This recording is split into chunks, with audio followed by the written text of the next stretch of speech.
учим своих детей тому, чему учили нас наши родители, передаем какие-то заветы, делимся своими собственными жизненными открытиями и передаем те задачи, те мечты, которые сами не успели осуществить.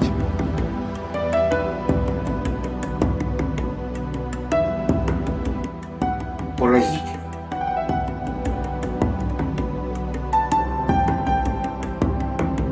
Я эту светлую идею хочу осуществить у себя на родине, в Якутии. И тут действие перемещается в Санкт-Петербург.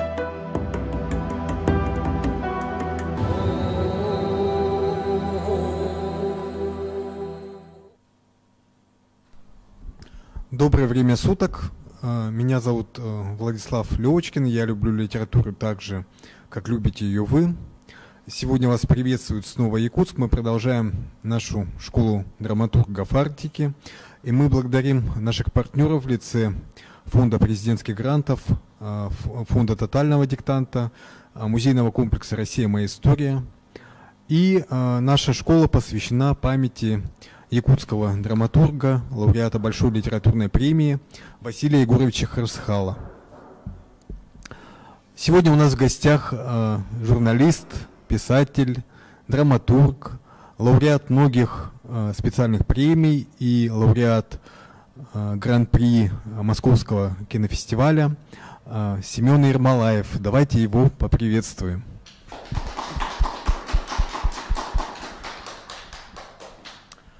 Традиционно мы начинаем наше знакомство с нашим гостем с погружения в его текст. Сейчас мы заслушаем читку фрагмента литературного сценария «Хума». И напоминаю о том, что в постановке Ксении Никитиной задействованы восходящие звезды петербургской сцены. Читки у нас производились на ледоколе «Красин», который стоит на приколе на реке Нева. Вашему вниманию.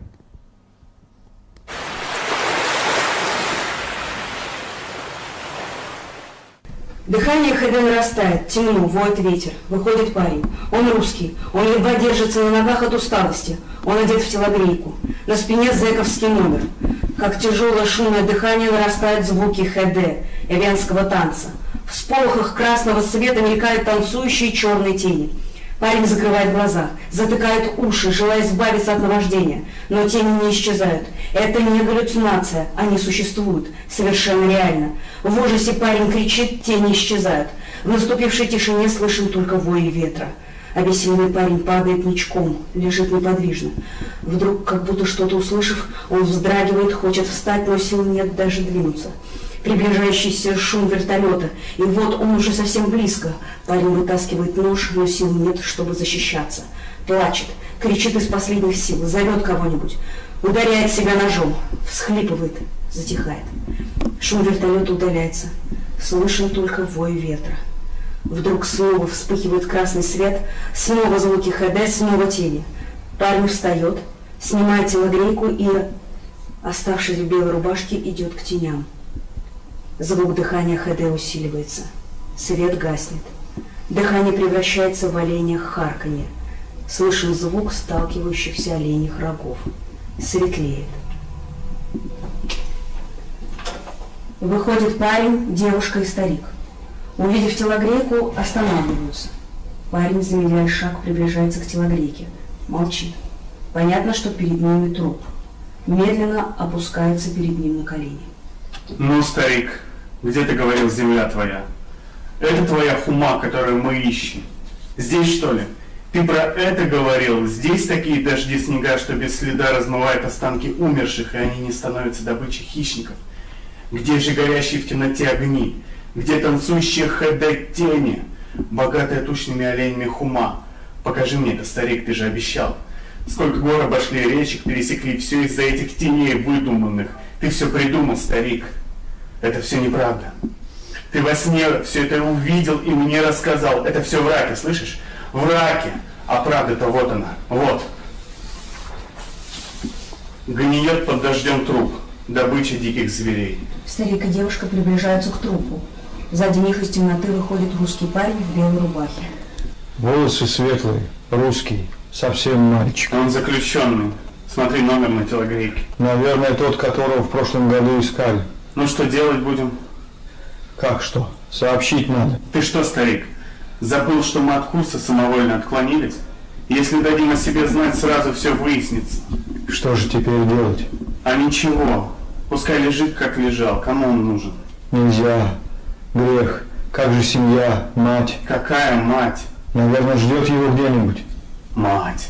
Да если узнает, что он умер, разве легче ей будет? Что с того, что умер? Она и сама, наверное, чувствует. Сердце подсказывает. Хорошо, я сейчас же по рации сообщу. И завтра с милицейским вертолетом улечу. С меня хватит.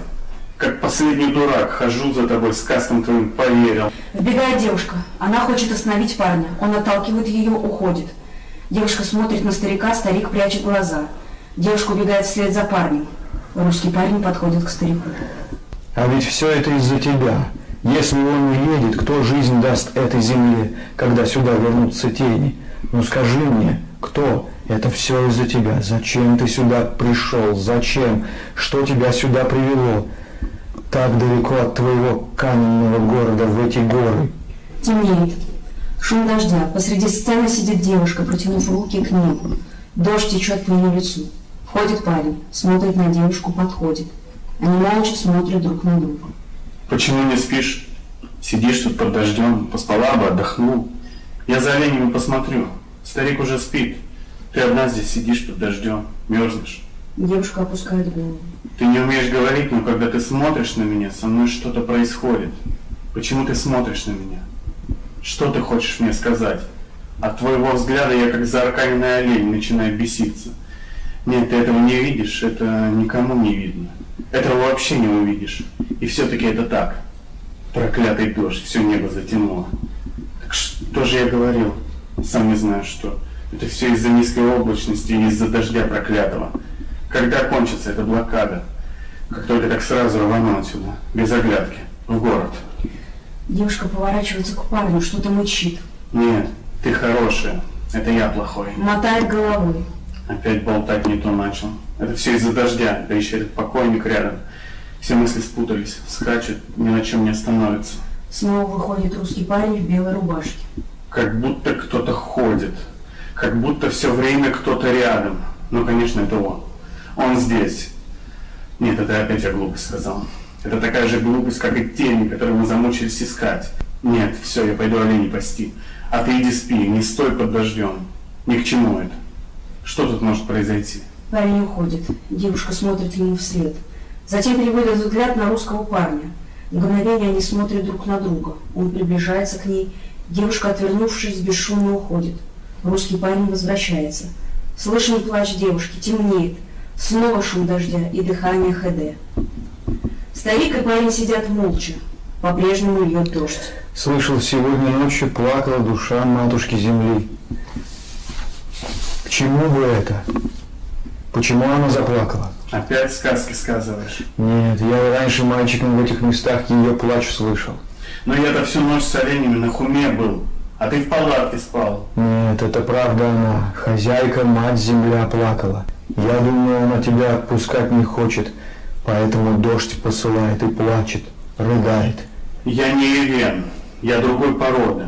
Я якут и снам твоим не верю. Вертолета не будет, пешком пойду. Входит девушка. Она тоже не хочет, чтобы ты уезжал. А тебе-то какое дело? Ты что, отец? Дед? Ты уедешь. Она совсем покой потеряет. Она любит тебя. Ну и что теперь? Что мне делать? Я-то тут чем виноват? Мы не такие, как вы, якуты. Нас мало. Ты ей ребенка оставь. Хоть ребенка оставь. Ну, наконец-то. Теперь все ясно, а я-то, дурак, до сих пор хожу, ничего не понимаю. Вот для чего ты меня затащил сюда. Завлекал своими байками о тенях, о ХД, а сам как быка с коровой меня свести с ней хотел. Чего ж ты сразу мне не сказал? Я бы с радостью, уже давно. Какие проблемы? Чего ходить-то столько? Да я хоть сейчас. Ну, иди сюда, иди. Парень кидается к девушке, обнимает ее. Девушка дает ему пощечину и с плачем убегает. Парень замер. Старик молчит. Нет, я с ума схожу. Мне бежать отсюда надо, понимаешь, старик? Мне отсюда бежать надо, я все понимаю. Я не знаю, что еще может прийти мне в голову. Мало ли что, все что угодно могу сделать. Я сам себя боюсь. Ты слышишь, старик? Себя боюсь. Все это дождь проклятый. Может, это всемирный потоп последнего тысячелетия? Потоп. Это было бы здорово. Никаких войн, лжи, обмана, только тени, пожалуй, из твоих снов на этой грешной земле и останутся. Но они-то пусть будут. Эй, Господи, пошли всю воду, что есть сюда, утопи все водами всемирного потопа последнего тысячелетия. Давай, давай, утопи. Парень кричит, подняв руки кверху, льет дождь, темнеет, нарастающие звуки ХД, пляшущие в красном свете тени, шум дождя. Опять она плачет. Нет. Ты не слышишь, зато я слышу. Потоп этот, слезы ее. Может быть и так, старик. Да вот он, берег противоположный, а перейти на него мы вряд ли сможем. Там оленька с десяток осталось. Ну, как? А человек-то наш. Какой это еще человек? Русский. Пусть лежит, где лежал. Нет, нельзя, его тоже переправить надо. Это невозможно, старик. Он покойник, мы не сможем, я понимаю, если бы он живой был. Но ты как хочешь, а он покойник. Нет, его тоже спасти надо. Я не пущу тебя. Ты что, умереть собрался? Утонуть хочешь? Отпусти, говорю. Задохлик, слабак. Ну иди, умирай. Хочешь, так умирай. При этом свете видно, как старик и парень переправляются через реку. Между ними русский парень. На сцене сидит девушка, подняв руки к небу. Потерпи, старик. Греби, греби, берег уже близко. Потоп. И в самом деле потоп. Чего я тут мучаюсь? Утонуть спокойно. Бог дал, Бог взял. Не болтай, старик. Тогда я что, купаться сюда полез, что ли?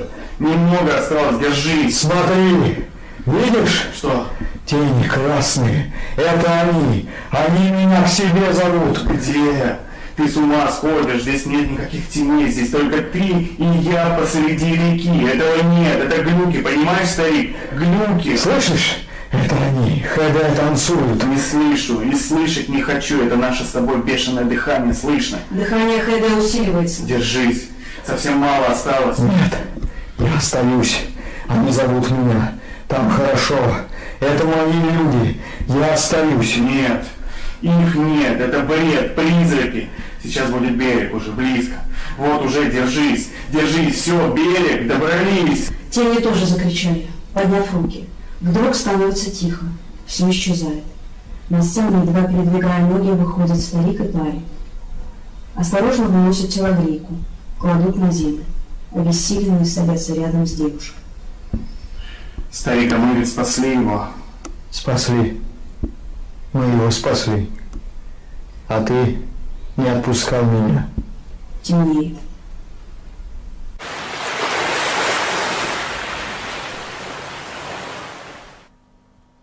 Спасибо нашим артистам.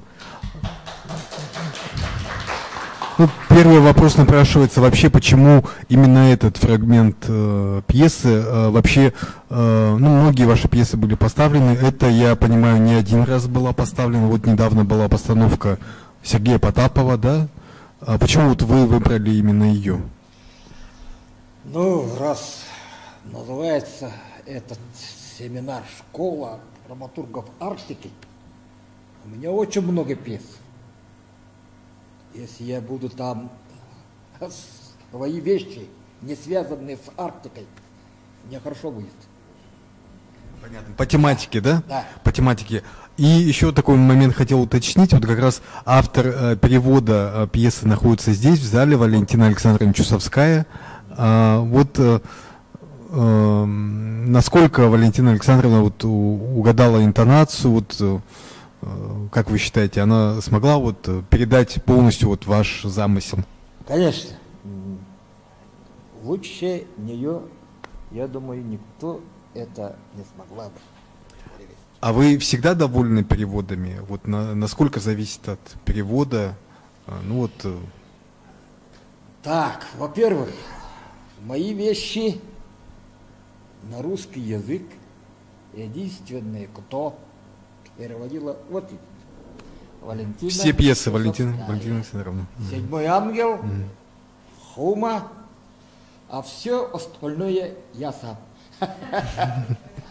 Поэтому да. переводом довольны. Да.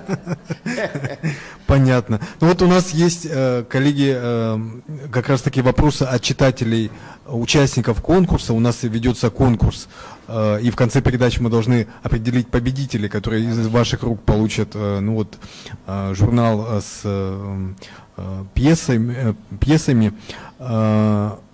Поступило уже несколько вопросов, и они как раз касаются именно этой пьесы, да, поэтому я хотел бы их сейчас зачитать и, может быть, вот попробуем ответить.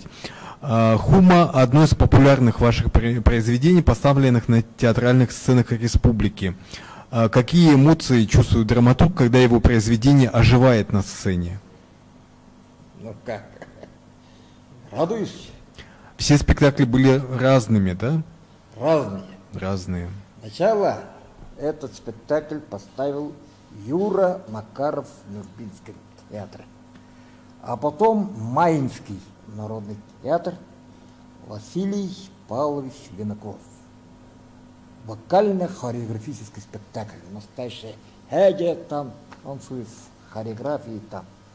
А потом Сергей Потапов. Так, ну вот есть вопросы касаемо самого сюжета, да, и образов, которые вот нам предстали. Главная цель драмы «Хума» – убеждение парня Саха в познании своей миссии на земле. Не так ли? Такой вопрос. Нет, нет. Все мы чада Божьи. Русские, вен, якут, без разницы. И когда... Вот, пускай это даже зэк, пускай это русский, там, японец, там, разницы нет. Он лежит на моей земле. И поэтому старик хоронит его, как себя самого. Это, ну, ясно. Так, ну, когда, да, вот у автора, ну, есть возможность спросить прямо, да, что он хотел сказать, да, вот наши читатели пользуются этой возможностью. Старик и немая девушка, представители малочисленной народности, Эвены, они как символ вымирающего вида хозяйственной севере оленеводства. А для чего придуман образ русского парня-зэка? Такой вопрос. Чтобы это глобально делать. Глобально делать. Земной шар. То есть влияние глобализации, из русского, да? Это просто якутско-эвенские простые разборки. Зачем там это? И здесь вот тоже в продолжении, да, это вот, кстати, один автор вопросов. Почему русский парень увидел тени, услышал звуки хеджи, а парень-якут ищет это и не может увидеть? Потому что русский парень, он уже там, в мире, в том мире, где есть, тоже в том мире, который танцует хеджи. Это потусторонний мир. Он увидел, потому что он попал в этот мир. Конечно. Да? Почему в конце старик не остался со своими людьми, а спасся с парнем-якутом? Потому что он пока еще не умер. Какие-то странные елки-палки вопросы. Ну да, прямые такие, да, можно сказать. Не.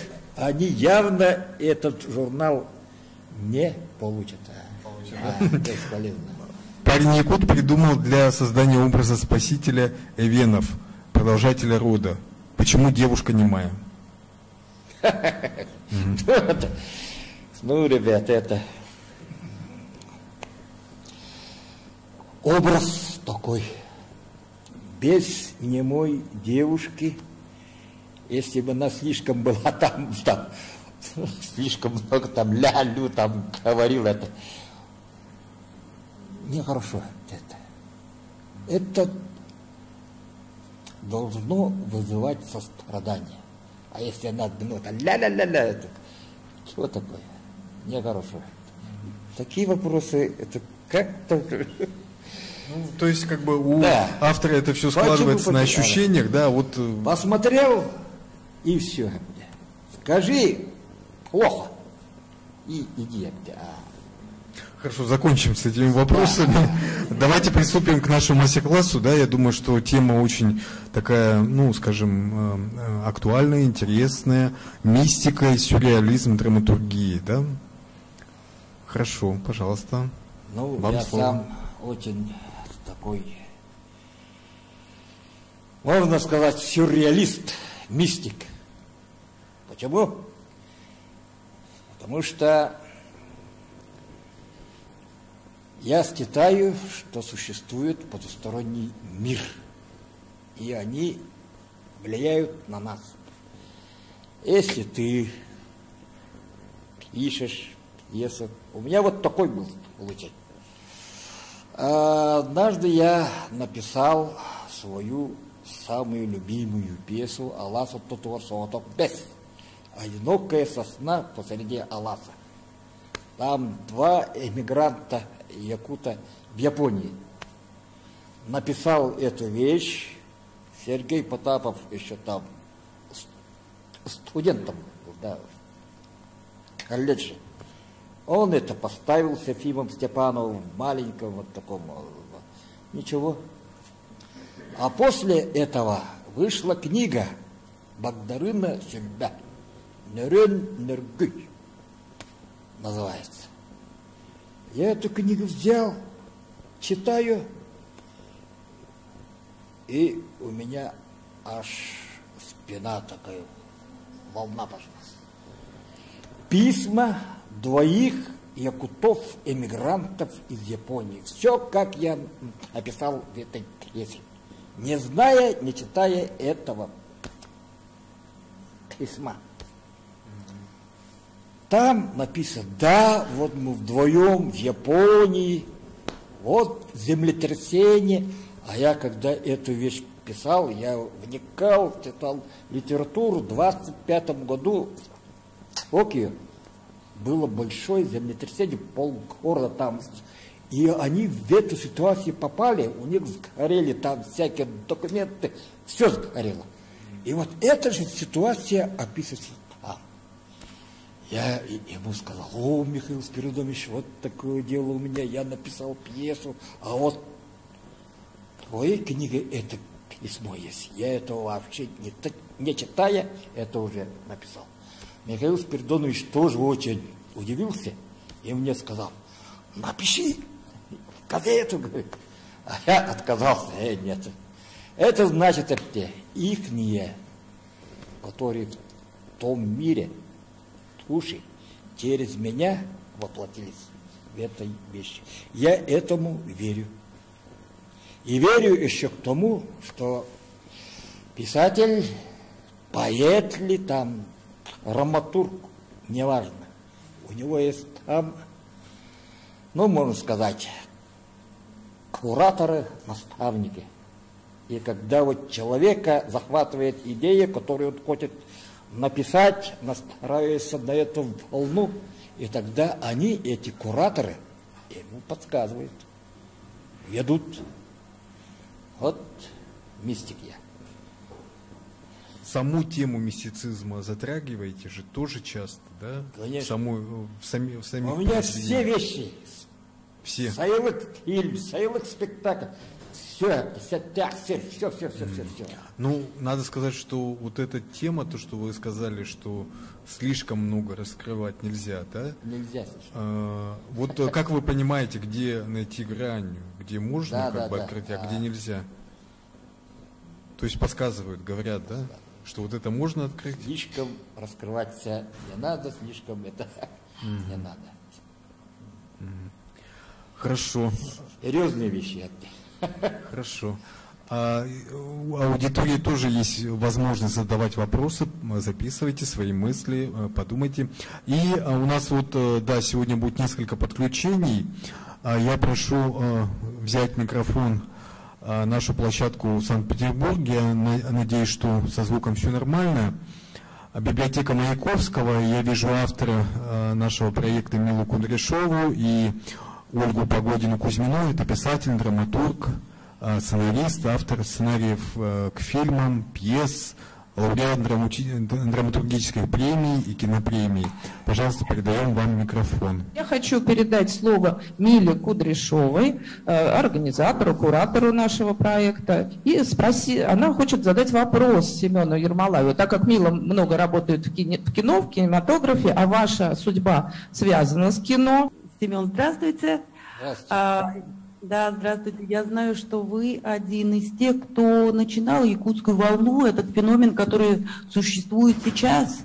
Вы оканчивали тогда еще Ленинградский институт киноинженеров, оканчивали в ГИК и вернулись в Якутию, сами начали снимать кино. И прошло буквально десяток лет, когда ваши инициативы сейчас поднялись полной волной. Что для вас якутская волна, и тем более, что «Царь-птица» — это первый якутский фильм, который получил гран-при на Московском фестивале, и с него был именно старт. Семен, что для вас новая якутская волна кинематографа? Я хочу сказать, что молодцы якутское кино. Ребята вообще молодцы, сейчас все снимают у нас художественные игровые фильмы, разные фильмы, это очень нужно. Но вот я сам и Эдуард Новиков, который режиссер «Царь-птица», мы будем снимать второй фильм. Деньги найдем, не найдем, все равно мы будем снимать фильм по мотивам рассказа великого русского писателя Николая Лескова «На краю света». Вот уже сценарий написан, ищем актеров, локации, и вот это наша самая большая цель. И мы хотим, чтобы о якутском кинематографе, конечно, знали еще и с одной стороны, что это фильм «На краю света» об истории миссионеров, первых русских миссионеров на краю света, на Дальнем Востоке, у нас в Якутии. Так, и все идет хорошо. Якутское кино развивается. Дай Бог развития. Спасибо огромное. Мы вот вас хорошо слышим и видим, и это, мне кажется, отлично. Ну и от себя я хочу задать вопрос, раз уж тема нашей конференции, да, нашей встречи посвящена вот магии, сюрреализму в искусстве. И как вы считаете, вот вспоминается такое выражение известной художницы Фриды Кало, мексиканской художницы, когда ее спрашивали, вы сюрреалист, ее причисляли к сюрреализму, она говорила, нет, я ничего не придумываю, я не рисую сны, я рисую только то, что я вижу, такова моя реальность. Хотела задать вопрос. Необходимо обладать каким-то особым взглядом, особым видением мира, чтобы видеть в нем чудеса, магию, мистику? Или все-таки вы считаете, что каждый может это увидеть и об этом написать? Ясно. Это может увидеть каждый. Почему?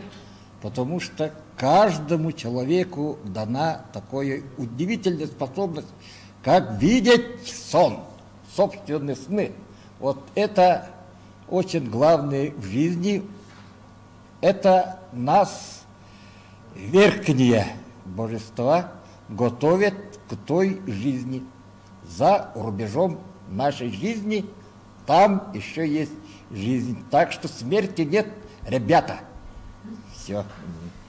Спасибо огромное. Очень интересно было с вами пообщаться. Ну и, наверное, передаем слово. Ну, а у меня вопрос. Еще один вопрос. Хорошо. Как раз к Ольге. Если у Семена сейчас будет экранизация Лескова, то у вас, Ольга, у вас же несколько экранизаций, именно адаптаций классической литературы, и по вашим произведениям уже снято 3 фильма, если я не ошибаюсь. У меня, по-моему, 7 полных метров, я как-то забываю считать. Ну да, я действительно с удовольствием работаю с классикой и очень рада услышать о том, что вы планируете снять фильм по произведению Лескова. Это замечательный писатель русский, действительно, я сама очень его люблю, его произведения. И они недооценены. В кино мало экранизаций, современных мало экранизаций. Иногда задаешься вопросом, зачем нужно снимать 5 или 6 раз Анну Каренину или Булгакова «Мастера и Маргариту» или несчастного Ильфа и Петрова, когда у нас такая огромная литература и очень много произведений, где экранизации пока нет. Поэтому я думаю, что это очень правильно, то, что вы открываете, хотите открыть этого писателя заново, и многим режиссерам, всем, кто будет, может быть, смотреть нашу трансляцию на телеканале «Культура», хочу попросить их просто: открывайте для себя классику, заглядывайте в эти книги и по-другому, по-новому их открывайте для нас. Не надо снимать все время одни и те же сюжеты. Это уже всем надоело. Поэтому спасибо вам, то, что вы обращаетесь к Лескову, и я думаю, что мы будем ждать этого фильма. И самое главное, пожелаю вам, чтобы нашлись и деньги, и помощь, и чтобы работа была хорошей. Для меня, конечно, и Сибирь, и Якутск, и Дальний Восток, эти регионы во многом связаны, тоже очень важны. Мы в свое время сняли фильм о жизни и судьбе Александра Вампилова «Облепиховое лето». Как мы знаем, Вампилов утонул, погиб в озере Байкал, не дожив до 35 лет.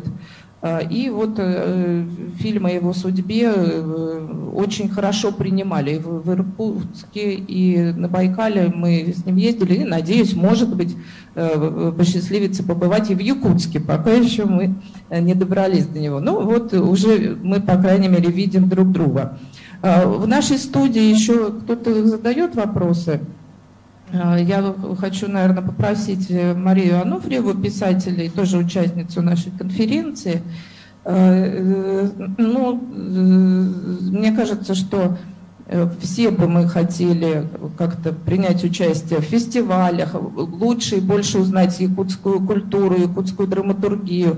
И я знаю, что Мария отчасти знакома с якутскими писателями, и хочу ее попросить назвать каких-то авторов, которые действительно интересны и могли бы быть интересны и нашим слушателям, зрителям. Да, я приветствую Якутск, Якутию в целом. Вы знаете, действительно, я не понаслышке знакома с якутской литературой. Несколько лет назад я вела большой проект в литературной газете. Все, наверное, знают это издание. Это старейшая культурологическая газета страны, которую еще Пушкин основал. И мы делали большой проект по якутской литературе, печатали ваших писателей, поэтов, журналистов. В общем-то, я могу назвать много имен, и некоторые даже стали, в общем-то, моими друзьями и коллегами. Тот же, допустим, поэт Сафрон Осипов, который сейчас уехал в Америку, я так понимаю, по семейным обстоятельствам, но, в общем, очень хороший поэт и очень хорошо отзывается о Якутии, он мне в этом проекте помог. Олег Сидоров, да, который журналист известный, Иннокентий Иванов, насколько я помню. Также мы общались с якутскими регионами. Допустим, я знаю, что у вас выходит альманах «Вилюйские зори», где, значит, тоже публикуются писатели и поэты. Поэтому Я тоже, конечно, мечтаю побывать в Якутске и надеюсь, что наше сотрудничество литературное в том числе продолжится. Спасибо большое. Еще у нас какие-то вопросы есть в нашей студии? Ну, я думаю, что мы можем вернуть микрофон Якутску и будем ждать следующего подключения после театра Нюрбинского. Спасибо большое Санкт-Петербургу. Действительно, ну, вообще можно сказать, успех якутского кино тоже во многом основывается на крепкой литературной основе, которую имеет наш регион. И надо сказать, что вообще, когда любое кино основывается на литературной основе, оно имеет больше вообще как бы, ну и как бы, скажем так, мощи, больше как бы силы, да, и больше, скажем, более высокий уровень исполнения, да. Кстати, у нас Нюрбинский театр тоже, я так понял, что был совместный проект с Ольгой Погодиной-Кузьминой у Нюрбинского театра. И давайте тогда перейдем к Нюрбе. У нас сейчас на подключении Нюрбинский театр. Пожалуйста, просим задать ваши вопросы и пообщаемся с вами. Нюрбинский театр приветствует всех участников сегодняшнего мастер-класса. Юра, привет! Добрый день, дорогой Семен Никонович, Ольга Леонидовна. Ага, Никонович, я так правильно сказала. Ольга Леонидовна и все участники. Да, в 2013 году наш театр поставил спектакль Ольги Леонидовны «Глиняная яма». Режиссер Алексей Амбросьев. И в переводе Кирилла Семенова на якутский язык. Спектакль зритель очень хорошо принял и много гастролировали с этим спектаклем. И нам очень приятно, что сегодня Ольга Леонидовна участвует в этом мастер-классе. И Семена, про спектакли Семена Ермолаева тоже сейчас так должна сказать или потом? Сейчас есть возможность пообщаться, мы потом уже к вам возвращаться не будем. Пожалуйста. В нашем театре по мотивам произведений Семена Никоновича поставлено всего 8 спектаклей. Сегодня участвует Юрий Макаров, заслуженные артисты Александра Кривогорницына, Борис Борисов, Людмила Васильева. Юрий Алексеевич поставил спектакли «Богом забытая земля» в 1995 году, «Свидетель» в 1996, «Кума» в 1998, «Пустые призраки» в 2003, «Тутугури» в 2009. А молодые режиссеры Алексей Амбросьев поставил спектакль «Куба. Любовь моя», «Без вести пропавший», это Денислам Тутаев в 2015 году, и Маргарита Васильева «Хлопок одной ладони». Я хочу показать фото спектаклей. Спектакль «Богом забытая земля». Тоже фото из спектакля «Богом забытая земля». Это сцена из спектакля «Свидетель». Тоже из спектакля «Свидетель». Спектакль «Пустые призраки» 2003 года. Ага. Валентина Николаева в роли Анны. Так, тоже спектакль «Пустые призраки». Артист Николай Никитин. Тоже в спектакле «Пустые призраки». Спектакль «Тутугури», артист Артур Евсеев, главной роли. Это фото из спектакля «Куба. Любовь моя», артист Олег Конощук. И фото из спектакля «Хлопок одной ладони». Наш молодой режиссер Маргарита Васильева поставила в 2019 году. У нас вопрос будет задавать Борис Борисов. Здравствуйте, Семен Никонович. Здравствуйте, все участники. Семен Никонович, большой друг нашего театра.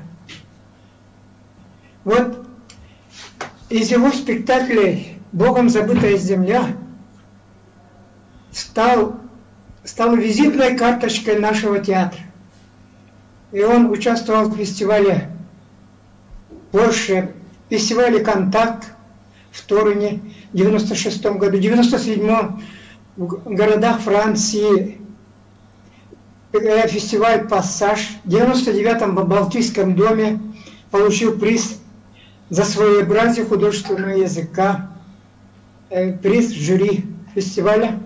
Так, Семен Николаевич, у меня к тебе вопрос. Вот в Чебоксарах в 92 году фестиваль Федерации 92 мы обедали с Семеном Никоновичем и Сенчел Бадук, это Иннокентием Арсентьевичем, в столовой на одном столе. И здесь вышел у вас разговор и спор. Ага. Спор на тему, что лучше. Ну, я просто говорю, как традиционный реалистический театр, или это он был на стороне Сенчел Бадук. А вот Семен Никонович ратовал за авангардистский театр. Сейчас у меня вопрос. Как, Семен Николаевич, сейчас, по прошествии 29 лет, вы остаетесь ли приверженцем какого направления в театре? Куда? Или... Иванович, молодец. Самое главное, неважно, реалистический, авангардистический, неважно. Главное, чтобы народ воспринял это на ура, чтобы эта вещь могла показать Нюрнбергский театр во всей красе, чтобы опять по Франции, по Польше, по Балтийским домам, как было, а YouTube спектакль, это не важно. Вот, поэтому я вот Юрию Алексеевичу давно обещал пьесу, скоро будет. Вы пока скоро будет. То есть критерий это все-таки фестивальность, да? А? Фестивальность критерий. Фестивальный надо, потому что Нюрнбергский театр уже давно не ездил во Францию, Польшу. Давно не ездил. Так ведь? Так, ну надеемся, да, пандемия позволит. Спасибо большое Нюрнбергскому театру, да. Надеемся, что все задуманное сбудется. Вот хороший вопрос от тебя. Борису вам уже раздают. Это пойдет. Да. Так, Борису Ивановичу. Кто новым в театре? Да. Ага, кто поставил тоже для нас спектакли. Надеемся и ждем. Спасибо. Обещаю, Юрий Алексеевич.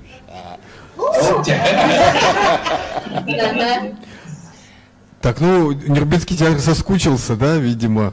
У вас Конечно. вообще многолетнее сотрудничество, да, с Юрием Макаровым. Да. Сколько было вместе спектаклей, получается? 6 спектаклей. 6 спектаклей. Юрий Алексеевич, да?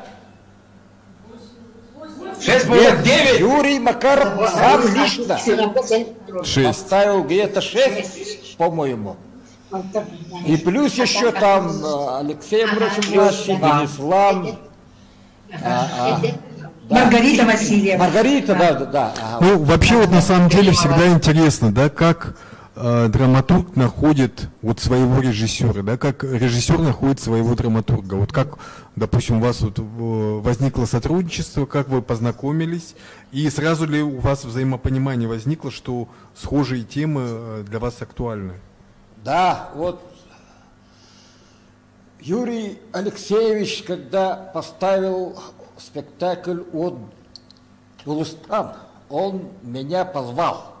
Я с кинооператором в Нюрбу поехал, все снял, показал, и там мы познакомились хорошо. Хотя мы с ним знакомы были еще с московских, я в Санкт-Петербурге учился, он в Москве. Но вот когда он ставил «Оджилстан», мы там познакомились, потом поехало. Вот так. То есть у вас взаимопонимание сразу возникло, не было разногласий, не было... Какой? Нет, конечно. Нет, конечно, да? Нет, конечно. Ну как вообще сотрудничество вот с Юрием Макаровым оцениваете, допустим? Так, он взял, я ему написал где-то на 5-6 страниц только текста. Он сказал, почему тут слов нету. Мало, да? Мало. Давай еще. Напиши слова. Я написал слова, а он сказал, почему так много написал. И поставил спектакль «Богом забытая земля», которая по Франции, в Польше, там, везде. Действительно, правильно говорю, визитная карточка Нюрнбергского театра. Вот.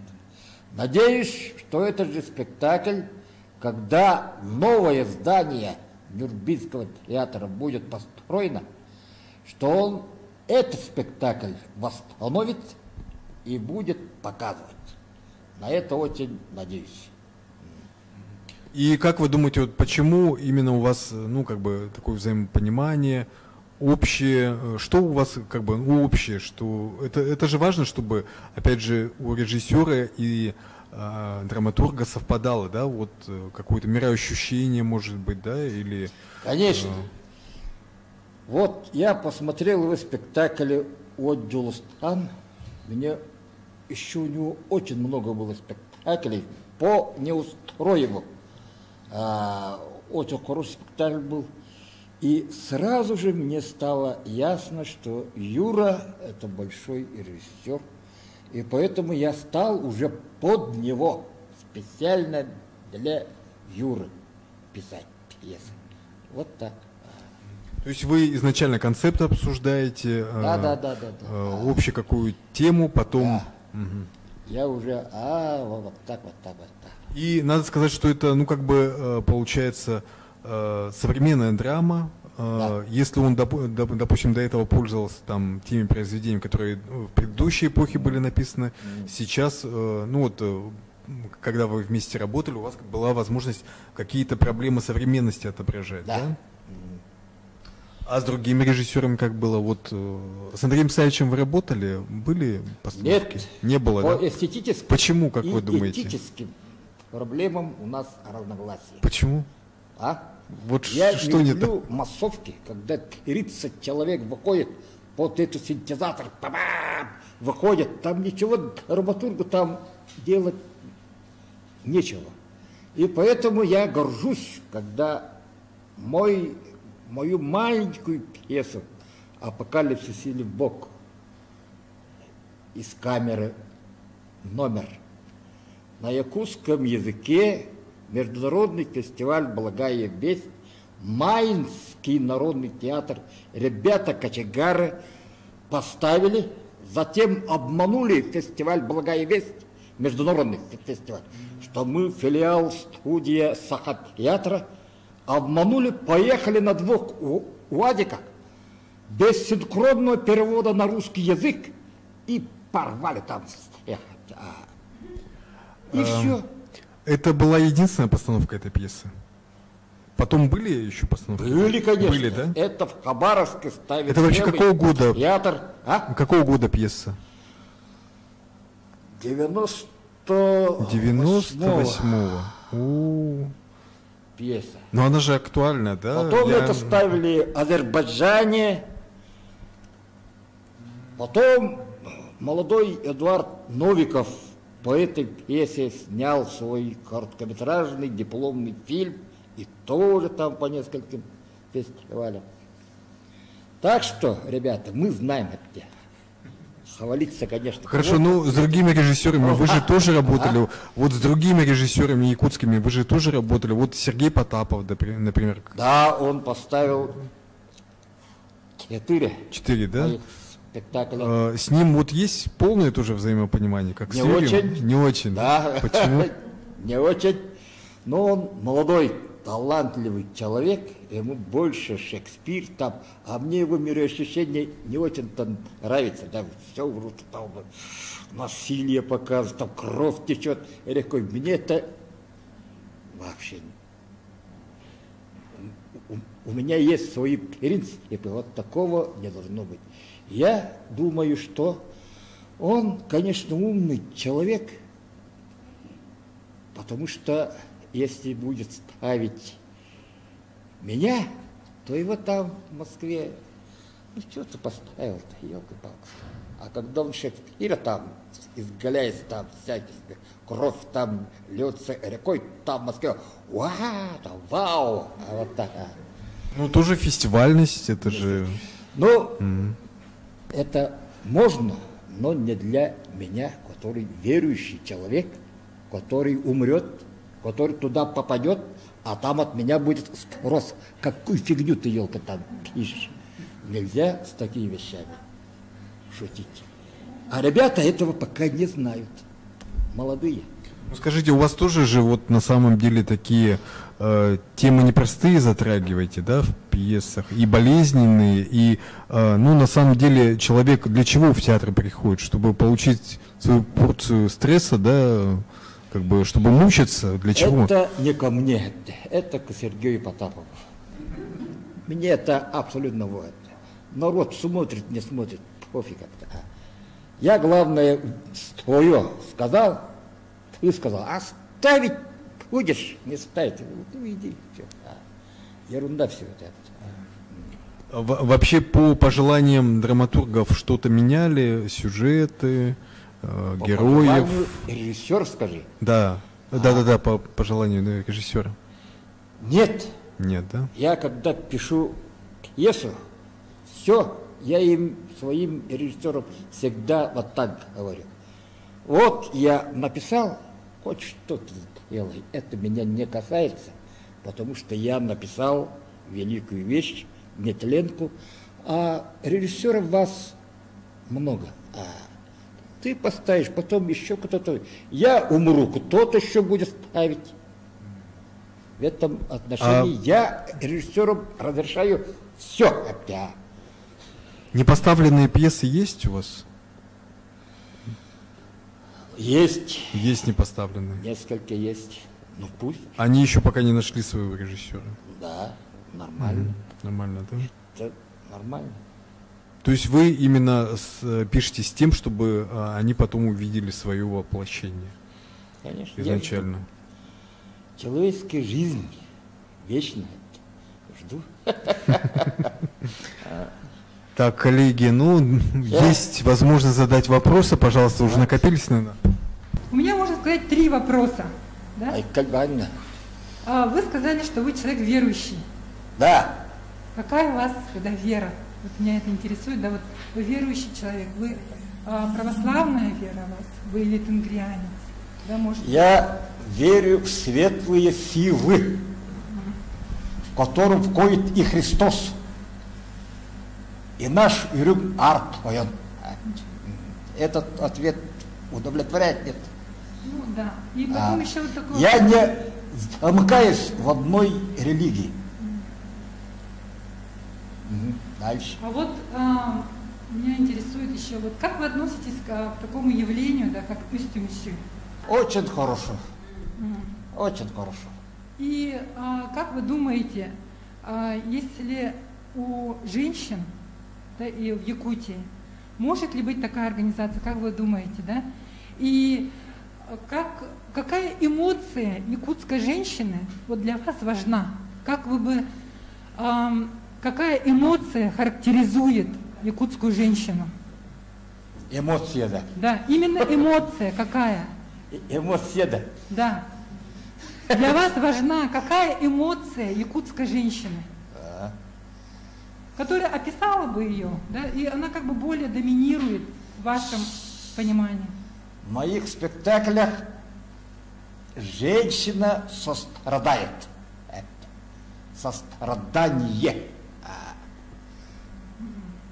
Все. То есть это больше не совсем радостная женщина, да? Это женщина, которая страдает, да? Радостная женщина. Страдает или сострадает? Радостные женщины так у нас полно.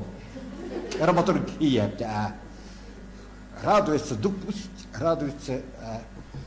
Но самое главное, чтобы женщина сострадала. И вот последний вопрос, да? Считается, что в Якутии в основном люди визуалы. Вот вы как драматург, как писатель, что для вас важно, больше картинка или звук? Вот больше вы визуал или все-таки для вас, или аудио? Визуал, конечно, как это? Больше. Звук. Визуал. Больше картинка, значит, для вас тоже, да? Конечно, картинка. Это и кино, и театр, это... То есть вы мыслите картинами? Визуально, конечно. Спасибо большое. Семен Николаевич, вот у меня такой вопрос, уже именно вам я хотел его задать. Вот скажите, пожалуйста, как вы относитесь вообще в драматургических произведениях к нецензурной лексике? Используете ее? Как относитесь, когда используют? Надо ли ее использовать? Не надо? Вот как вы считаете? Вообще не надо. Не надо, да? Вообще. Вы не используете ее? Вообще нет. Вообще нет. Это тупо и глупо. Mm-hmm. Хотя, вот, я себе говорю, самая моя первая песня, которую я поставил сам в Сахатеатре в 1988 году. Вам сколько лет тогда было? Вот 3,5. Да, вот именно. Вот в этой пьесе немножко такие слова были, но это они объякученные, вот такие, которые и не представляют вот русский мат ядреный. Нет, он обтекаем вот так. Смягченная форма, да? Да. Было это только единственный раз. А почему там, что такое там? Вот, почему необходимо было? Неореализм. Я там ставил этот спектакль, у меня на сцене курили, пили, сморкались, плевались, и дым стоял столбом. Вот так. И в этой, как ребята разговаривают... То есть они не могли говорить книжным литературным языком, да? Убрал, но некоторые моменты объякученные я там... Пришлось добавить. Да, пришлось добавить, но когда этот спектакль народных театров ставили, они без моего ведома... Литературная правка, да? Вставляли мат. Да.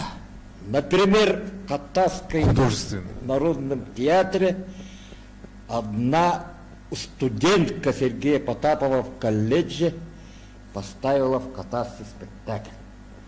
И меня позвал посмотреть тоже этот Якотовский теряре. Я поехал туда и смеялся. Один парень матом просто так кроет. Подожди, я говорю, как так? Говорю. А он, не знаю, я это специально так вошел, не думал, но в роли самой, вот, когда я все обуваюсь и мат. Вы остановили спектакль? Нет, конечно. Наоборот, я его сказал, молодец. Если ты сам, что ничего не можешь делать, что по ходу твоего физического существования на сцене, это выходит. Хорошо, но вы сами не используете, а когда используют, вот как вы относитесь к этому? Плохо, да? Абсолютно. Не должно быть, да? Это называется дешевый хайп. Зачем? Хорошо. Кстати, вот современная драматургия, кстати, почему-то, да, это часто распространено. Хорошо, мы, наверное, вернемся в Санкт-Петербург. Я думаю, вопросы тоже накопились. Пожалуйста, Ольга, Мила, передаем вам микрофон. Спасибо большое, Владислав, за ваш вопрос. Нецензурную лексику, очень нас повеселил, и мне кажется, такой вопрос, он все время обсуждается в литературе. Я вот много лет разные обсуждения слышала, то нужен мат на сцене, то не нужен мат на сцене, но в любом случае каждый автор это решает для себя, а самое главное, зритель потом определяет, он уже голосует, да, ногами, или он уходит из зала, или он остается. Мне кажется, что замечательный Семен Никонорович, актер еще вдобавок, он вот так живо все это рассказывал, смешно, интересно. Скажите, пожалуйста, у вас есть актерский опыт? Вас приглашали играть в своих пьесах или кино? Нет, конечно. Я человек заикающийся. Меня хотели в первый класс, даже в школу для умственно, как называется, из-за моего заикания. Какой мог я быть актер там? Нет, конечно, нет. Но из-за того, что проблема была с речью, с заиканием, приходилось включать разные жесты, мимику. Это, конечно, есть. Ну, может быть, после этой передачи у вас, человек, да. После этого мастер-класса, может, появится предложение на федеральном уровне? Мне кажется, это хорошая идея. Действительно, нужно снять обязательно Семена Никоноровича где-нибудь в фильме. Он очень бы органично смотрелся. Это, я думаю, отметили все. Ну, а у нас у студии появились вопросы. Я думаю, что участники нашей дискуссии попросим молодежь подключиться и задать вопрос Семену Ермолаеву, драматургу из Якутска. Здравствуйте, Семен Никонович. Здорово. Здорово, хотелось бы задать вам вопрос по ходу вашего, как говорится, мастер-класса. У меня родился такой вопрос. Вы, в принципе, уже все рассказали. Очень интересно было слушать вас. Отражаете ли вы в своем творчестве или касаетесь неких взаимоотношений между народами в республике Саха-Якутия, то есть это как народы коренные, малочисленные, ну, приезжих. Вот. Я сам аспирант Института народов Севера, Макаров Иван. Спасибо большое. Ну, вопрос, как я понимаю, да, формулируется, отражены ли в творчестве Семена Ермолаева взаимоотношения внутри, да, вот этого сообщества многонационального. Да. Обязательно, обязательно. Вот хума, который вот здесь. Эта хума написана на якутском языке с некоторыми вкраплениями эвенского языка. Там, когда старик хоронит русского на своей земле, он говорит на эвенском языке. Киносценарий, который по мотивам «На краю света» я написал на русском, якутском и эвенском языке идет. Фильм вот так. Аутентичный фильм. Вот так. Конечно, обязательно.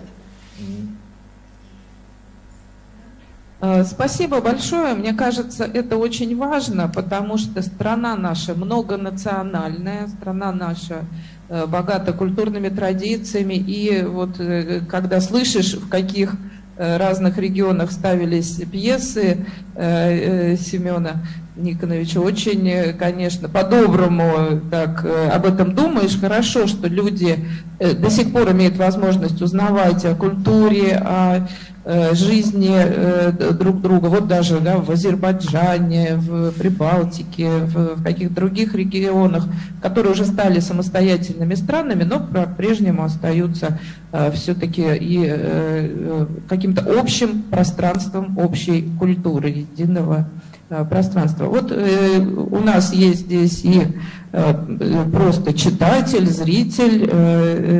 Представьтесь, пожалуйста, и вы хотели задать вопрос Семену Ермолаеву. Здравствуйте, меня зовут Татьяна. Вот. Я хотела задать такой вопрос. Вот вы человек уже, скажем, опытный, и у вас за вашей спиной очень уже годы, прожитые годы. И я хотела задать вот такой вопрос. У вас должна быть мечта, как у любого человека, но так как вы драматург, писатель, сценарист, и так же, как у Льва Толстого, у него тоже была мечта, он ее осуществил. Он написал большую трилогию «Война и мир». Может быть, у вас тоже в задумках есть именно такое, написать глобальный какой-то большой, может быть, даже не в 3, а может быть, в 5 частях роман. И, естественно, его поставить в кино, в театре. Потому что у нас пьесы, это понятно, они как бы, ну, пьеса есть пьеса, а когда уже ты смотришь именно такого масштаба, произведения такого масштаба, конечно, запоминается надолго, может быть, даже на всю жизнь. Вот, спасибо, пожалуйста. Вот такой вопрос у меня.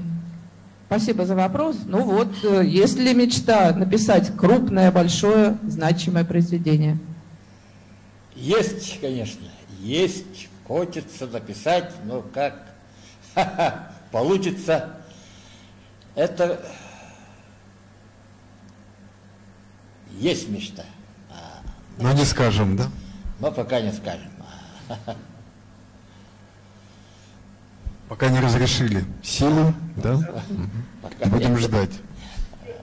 Ну, будем ждать. Конечно, это, мне кажется, вполне по силам и масштаб художественного осмысления мира. И действительно, опыт жизненный дает нам возможность поделиться им в литературе, в прозе. Ну, будем ждать. Да. И, я думаю, все писатели тоже поняли, ну вот, скажем, в чем смысл, да, поскольку, ну, не всегда хочется раскрывать свои задумки, есть страх перед тем, осуществятся они или нет, да, и как бы волнуешься за них, переживаешь. И, конечно, у Семена Ермолаева есть, наверное, такая возможность не отвечать на этот вопрос.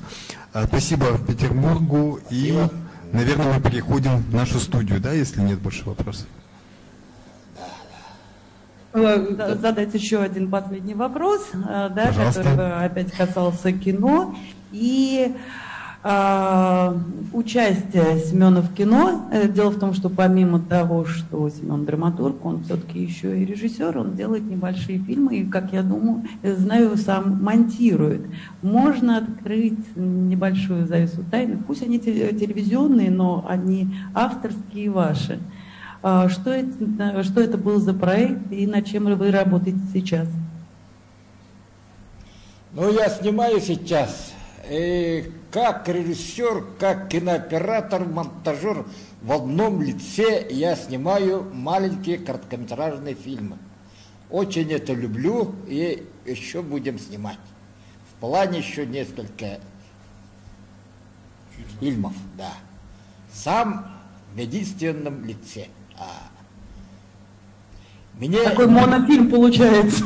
Да, мне с этими фильмами не надо ни на какие кинофестивали, не надо куда-то. Мне самое главное, чтобы там, в том мире, когда будет совет, когда меня будут там, ох ты, молодец, ты плохой сам человек, в тебе грехов много, но ты снял вот этот фильм, маленький фильм. То есть зарабатываете на будущую жизнь, да? Давай туда, иди, там рай написано. Открывайся, я туда вхожу. И все. А где можно увидеть? Это на телевидении, на НВК Саха, в нашем канале, да? Есть, да? Да. Ну вот, недавно я снял «Августит». Короткий метр, 25 минут. Вот это я сам все снимал. Афанасий Федоров в главной роли. Вот. За 2 дня сняли. И с котами. И все. Мне вот этот фильм очень нравится. В 1988 году я первую пьесу поставил как режиссер Саха театра. Потом на всю жизнь отказался. Один только опыт был, да? Один только опыт был, да? Один опыт. Это надо ждать. Электрика нет, блядь. Где электрик? Нету там. Они слушаются только Андрея Савича. Он приходит, а я прихожу, никого нет. Или что это, мать. То есть, ну как бы, негативный организационный опыт, да? Да. Ага. Тяжелая работа. Вообще это должны быть разные люди, которые пишут пьесу и которые ставят. Хотя, если сейчас в Нерюнгере Петя Скрябин может меня, он, кстати, у него, по-моему, даже в Республике Саха больше всех спектаклей по моим вещам. И все они были по фестивалям разного уровня. В Санкт-Петербурге, кстати, мои спектакли были показаны на разного рода фестивалях 5 раз в Санкт-Петербурге. Вот. А 3 спектакля — это его спектакли, Скрябина. Вот если Скрябин меня позовет и скажет: слушай, мне там, давай ты сам напиши, давайте к нам сам поставь, я с радостью к ним поеду, поставлю. Ну не здесь, не здесь. Тут, Понятно. То есть, в принципе, как бы это такие тоже перспективы для творческого развития. Это возможно, когда человек сам пишет и сам ставит, да? Конечно. Но вы, это опять же, ну, как бы в помощь то, что вы имеете образование профессиональное, именно как драматург. Да. Опять же... Подожди, я в ВГИКе учился, но не окончил. Но у меня есть учитель Михаил Васильевич Ячковский-Кольбе, писатель. Вот он повстречался на моем пути, и он главный мой учитель, наставник. Вот. Благодаря ему я стал тем, что я сейчас вот с вами сижу. Это мой учитель, наставник. Его слово для меня всегда важно. Сами как наставник выступаете? Есть у вас вот тоже, ну, обычно и так бывает, когда мастер передает эстафетную палочку, да, вот взращивает следующее поколение. Ну да. Есть молодежь, у меня которая способна. Очень много молодых товарищей, работающих в кино, в театре. Есть.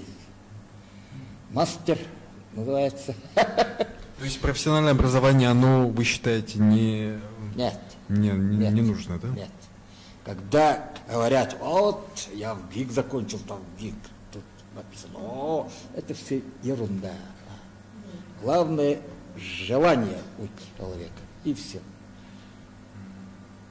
И все. То есть, в принципе, барьеров нет для развития в искусстве, да? Ничего нет. С другой стороны, ну, не знаю, как бы кажется... Яркое свидетельство наши ребята. Степа Бурнашев, Дмитрий Давыдов. Вот. Молодцы. Ну, это... Их очень много. Много, да? Талантливых ребят. Они имеют желание, они учатся, они смотрят фильмы, они читают книги. Какой еще им нужен книг? А? Не так много времени осталось. Пожалуйста, вставайте, подходите к микрофону, задавайте свои вопросы. работаю детским журналистом, и поэтому интересует меня ваше детство. Вы о чем мечтали в детстве и вы о чем любили читать? Я мечтал стать действительно писателем. Когда мне было где-то лет 5-6 лет, я спросил у своей мамы, какая работа есть, какая профессия есть, чтобы ничего не делать, не работать, лежать, а деньги идут. Мама сказала, писатель. Мама кем работала? Сельская учительница. И все. Литературная, да? Нет. Химия, ботаника, да, вот. И все. Потом я начал писать маленькие рассказики. На что? На гонорар. Там, рубль, там.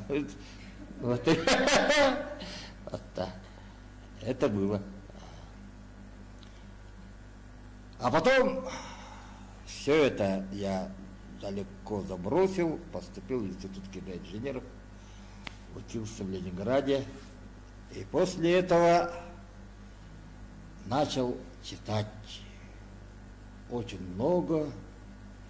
А у вас же был такой интересный выбор профессии, да, когда вы просто, ну как бы из технической сферы, можно сказать, случайно пришли впервые в театр, да?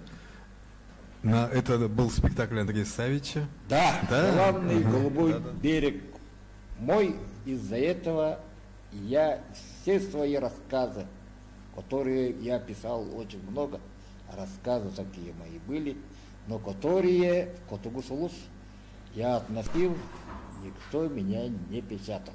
Хороший рассказ, но тыры-пыры-пыры, отговорка. Но потом эти же рассказы стали основами моих вещей уже на сцене. Вот и я хотел, это был рассказ, ну вот так. Но Андрей Савич спектакль «Желанный голубой берег мой» перед всем нашим эстетическим несоответствии, он повлиял на меня, что я начал писать свои вещи именно для постановки на сцене. Все. Вот такой вопрос. Спасибо. Еще есть вопрос. Как вы считаете, всякое ли произведение кинематографично? И еще вот второй вопрос. Знакомы ли с творчеством прозаика Валентины Гаврилевой?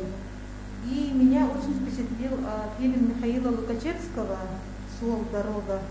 Вы там какое участие принимали, так как я не знакома с историей этого фильма? Не всякое литературное произведение кинематографично. Вот знаменитый рассказ Василия Яковлева, по которому мы сняли фильм «Царь-птица». Я удивлялся, как такой рассказ не замечен ведь.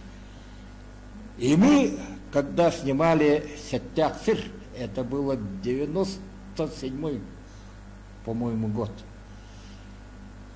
мы снимали на родине Василия Яковлева, в Чураптинском районе, село Кандо. Там, где родился Василий Яковлев.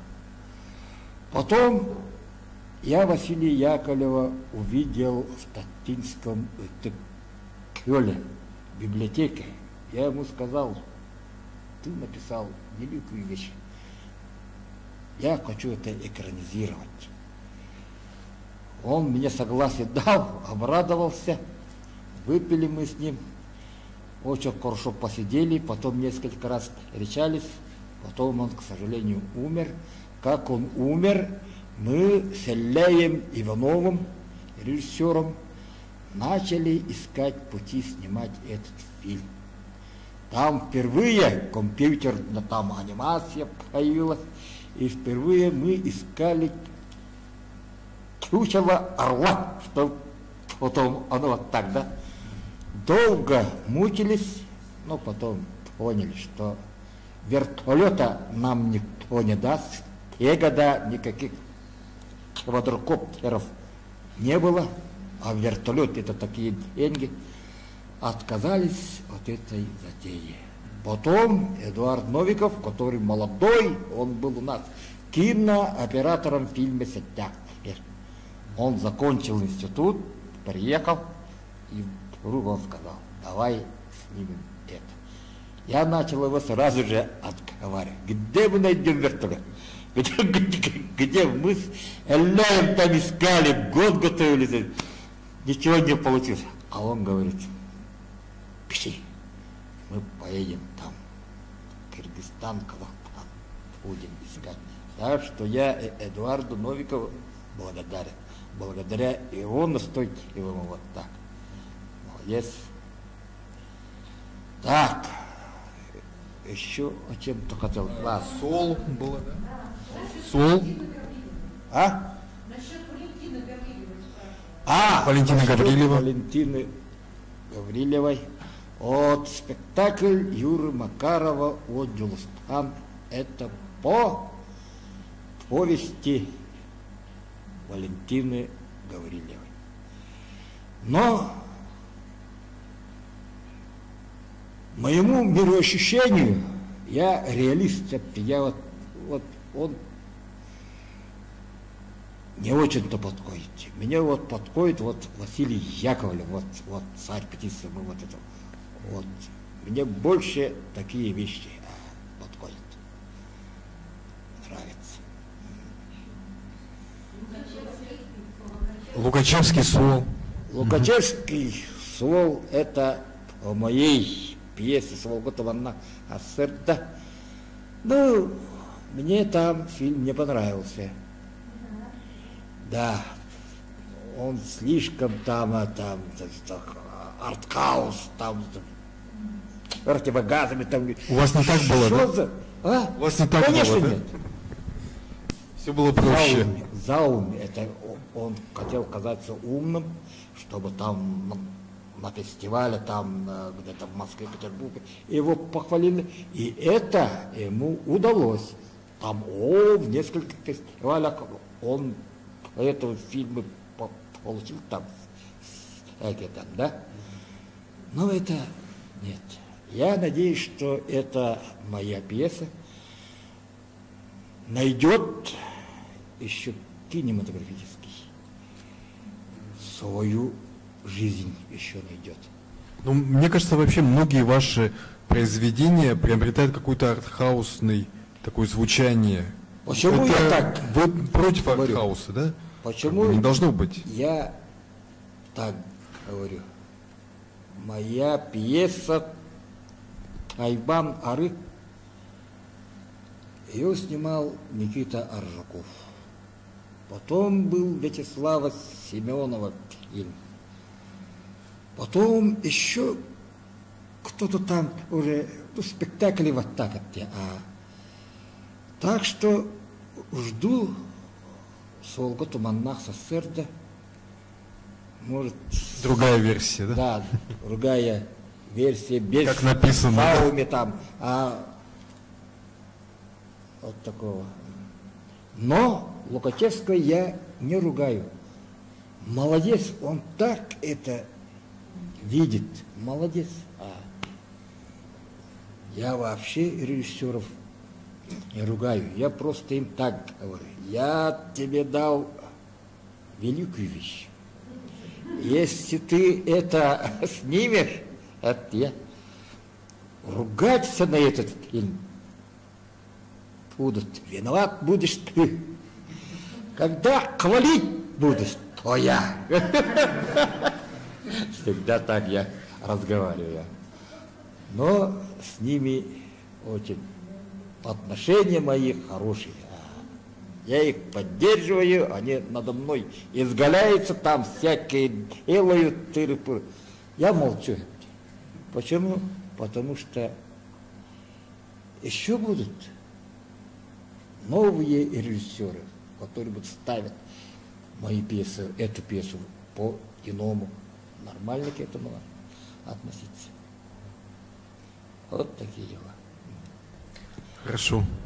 Созрел вопрос, пожалуйста. Как вы считаете, должен ли быть писатель своего рода ученым, который вот изучает все и должен все это как-то переживать? Или должен быть именно таким вот чувствующим все, чтобы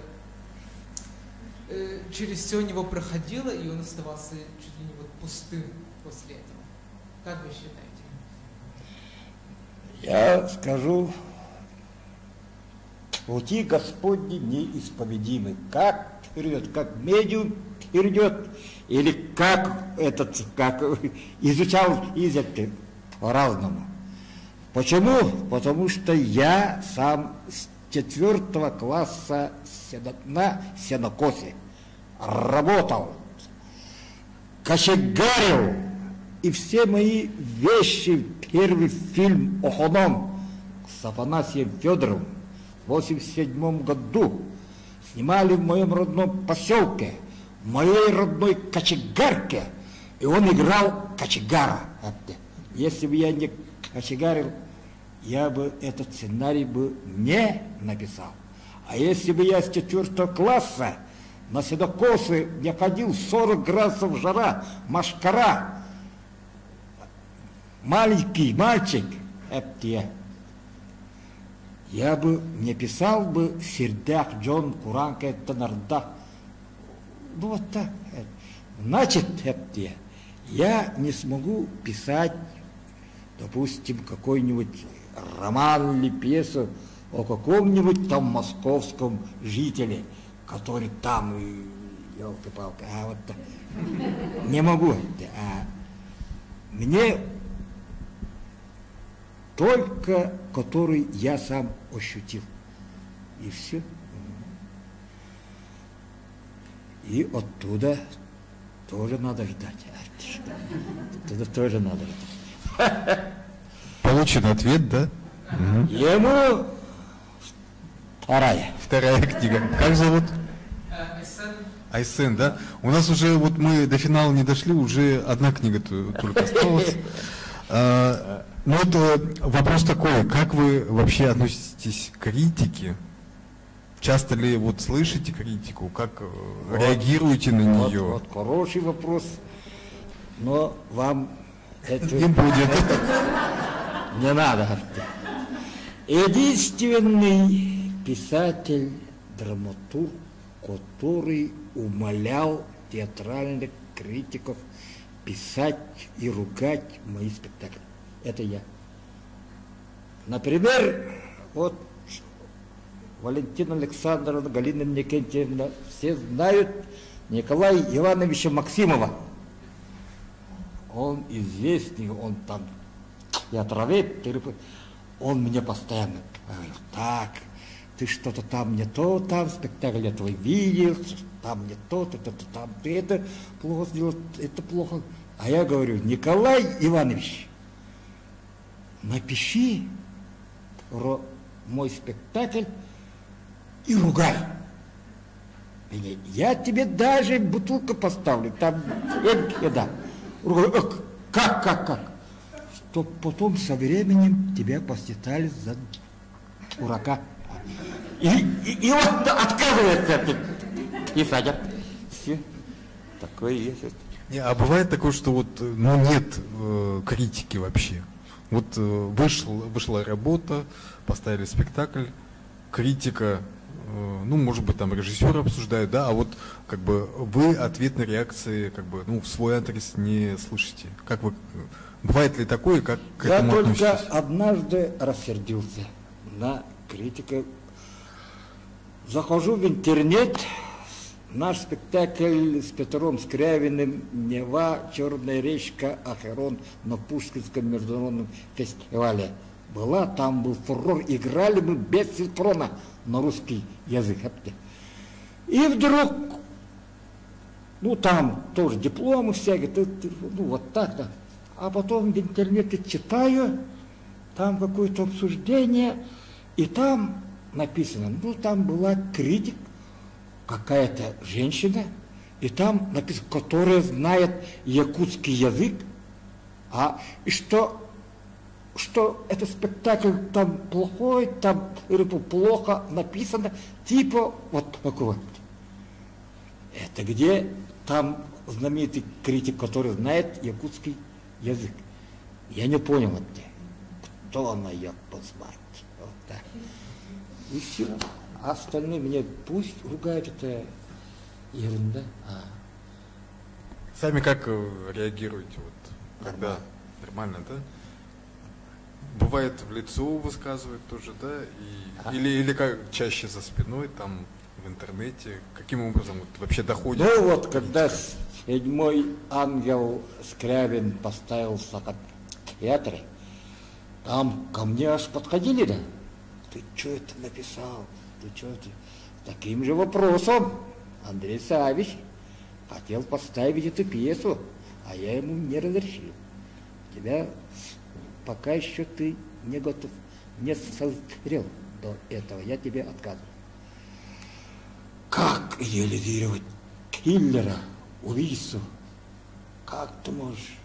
Они забыли, что покаяние, когда человек покается, он может Савл, превратившийся в кого? В апостола Павла. Это все есть, а они этого не понимают. Такие дела. Так что, ребята, время уже подошло заканчивать. Время позднее. Время так, ну позднее. Что? Если вопросов нет, завершаем, да? Завершаем. Есть. Ладно. Пожалуйста. Во-первых, человек Саха, он как бы боится обычно, да, вот, задевать всякие мистические дела, потому что он думает, что вслед за этим как-то что-то будет, какие-то нехорошие последствия. Вот. А вы почему, вы не боитесь ли вы, и как вы это обходите, вот этот вопрос? Я думаю, что вы все-таки этого опасаетесь. Боюсь. Да.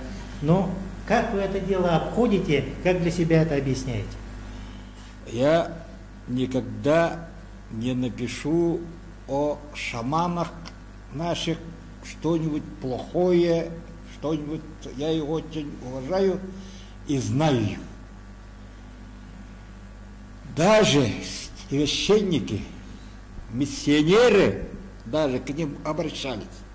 У Лескова в рассказе «На краю света» даже там написано, что один какой-то священник напился до чертиков, и ему там какое-то перевидело, ничто, ни лекарь не помогает, никто, к шаманке обращаются.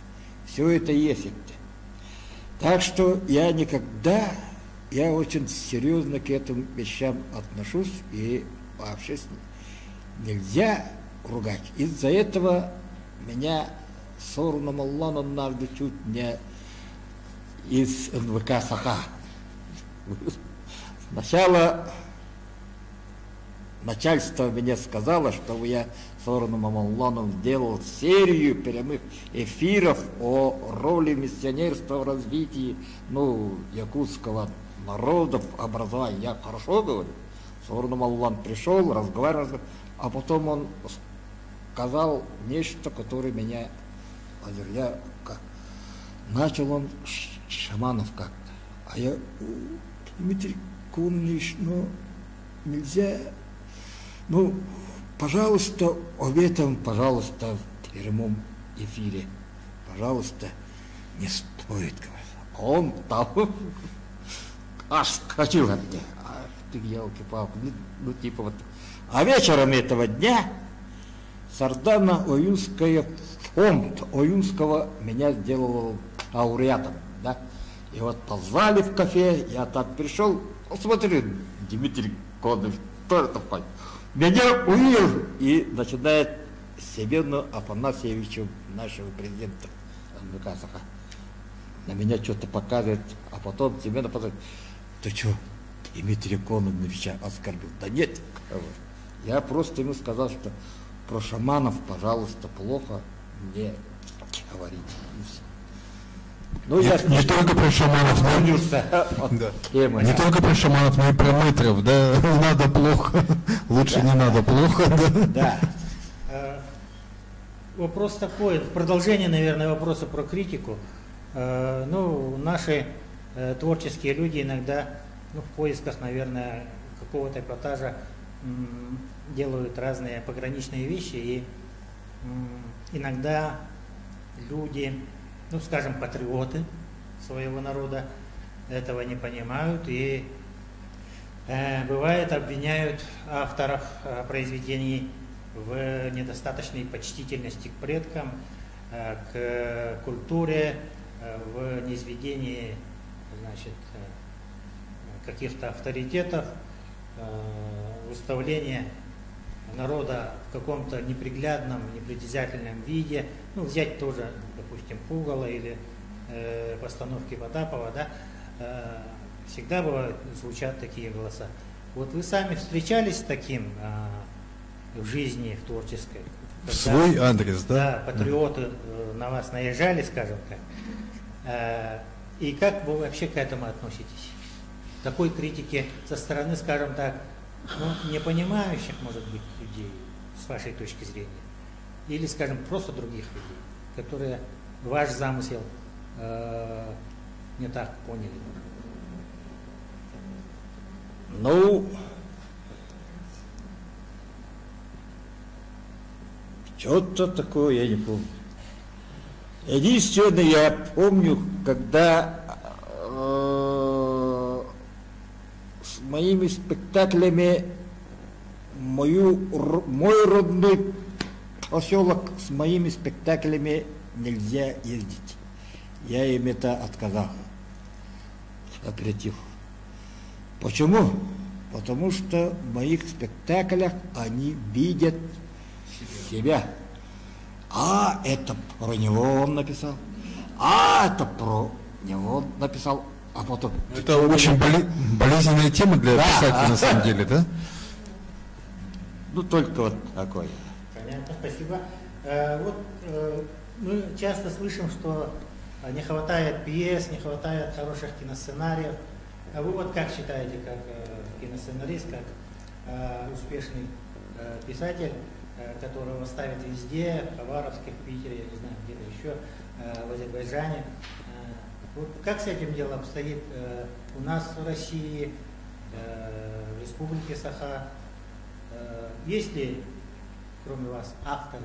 Ну да, вообще, чего не хватает и, скажем, вот насколько современные наши вот производители, режиссеры, да, там кинопродюсеры уделяют внимание сценарному мастерству и вот, скажем, литературной основе в произведениях.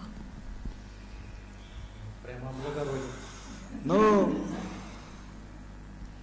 я к этому отношусь нормально, философски. Время, пока у меня время позволяет не спешить. Почему? Потому что если бы нормально ко мне пришли бы, человек, я пенсионер, постоянной работы нету, вот так пришел бы нормально. Допустим, Андрей Саевич, напиши, сколько платишь, договор. Запросто. А вот с моими ребятами, вот Юрий Макаров, Петр Скрябин, я никогда так не скажу, никогда так не скажу. Но действительно сейчас мое мнение вот такое. Действительно, я считаю драматургией, извини, Владислав, драматургией я считаю только на сцене минимум людей. Никаких сценографий там больших, никаких массовок, никаких дорогих костюмов, елки-палки. Прекратите. 2-3 человека на сцене и держат зал. Вот это драматургия, я считаю. Этого в Сахатеатре быть не может. Пока. Но потом, когда-нибудь отумкаются, когда-нибудь перейдут. Я не спешу, а нормально. Вот поэтому мои пьесы ставятся в Хабаровском Белом театре, в Омске ставили, в Москве, в Петербурге, в Ташкенте было. Еще где было, дай Бог памяти. Рядом с Алтаем там. Арнауле, вот так. Это все мои маленькие вещи, не привязанные к этническому. Это я специально вот такой типа апокалипсиса. Они это идут. Вот поэтому я все свои вещи разделяю. Это Куба, любовь моя, я себе к тебе, Тайван, это все наше. Я это и не буду на русский язык переводить.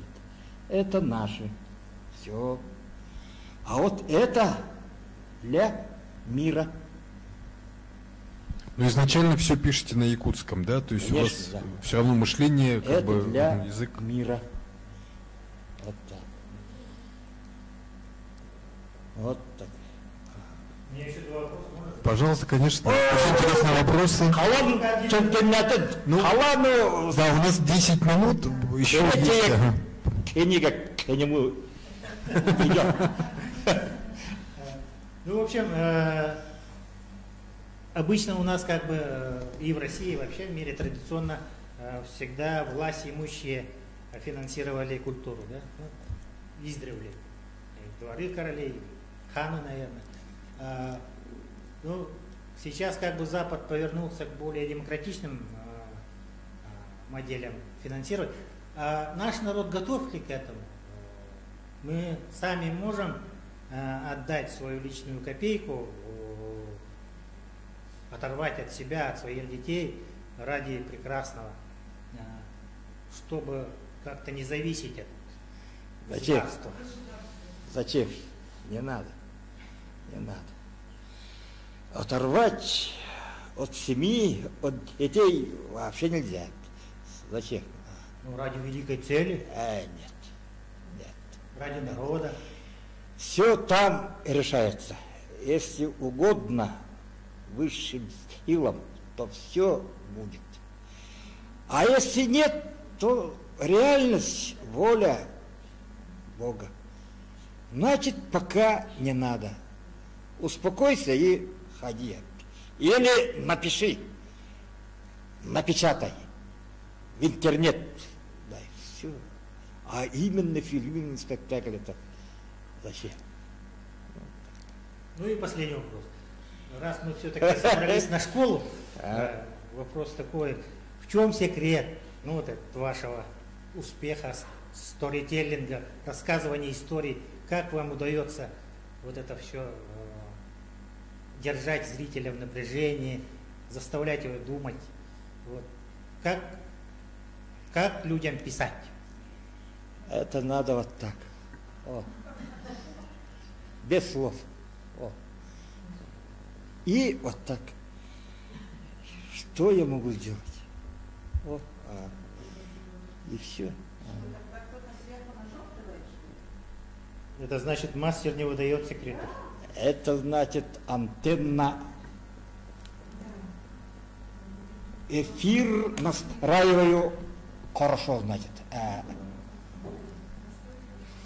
В канале. Вот так. Махтал. Халану третий, последний вот это. Да, мы очень извиняемся, до Санкт-Петербурга у нас не осталось. Я думаю, журнал «Дружба народов» мы обязательно направим в Санкт-Петербург. Он к нам сам приехал из Москвы, поэтому не будем его отправлять обратно. И у нас есть победители нашего конкурса, это Борис Иванович, Айсен и Николай. Да? Что ж, друзья, всем спасибо. Наш следующий мастер-класс состоится через неделю. У нас в гостях будут авторы Утум Захаров, Ираида Попова и Надежда Ильина. До новых встреч. Спасибо.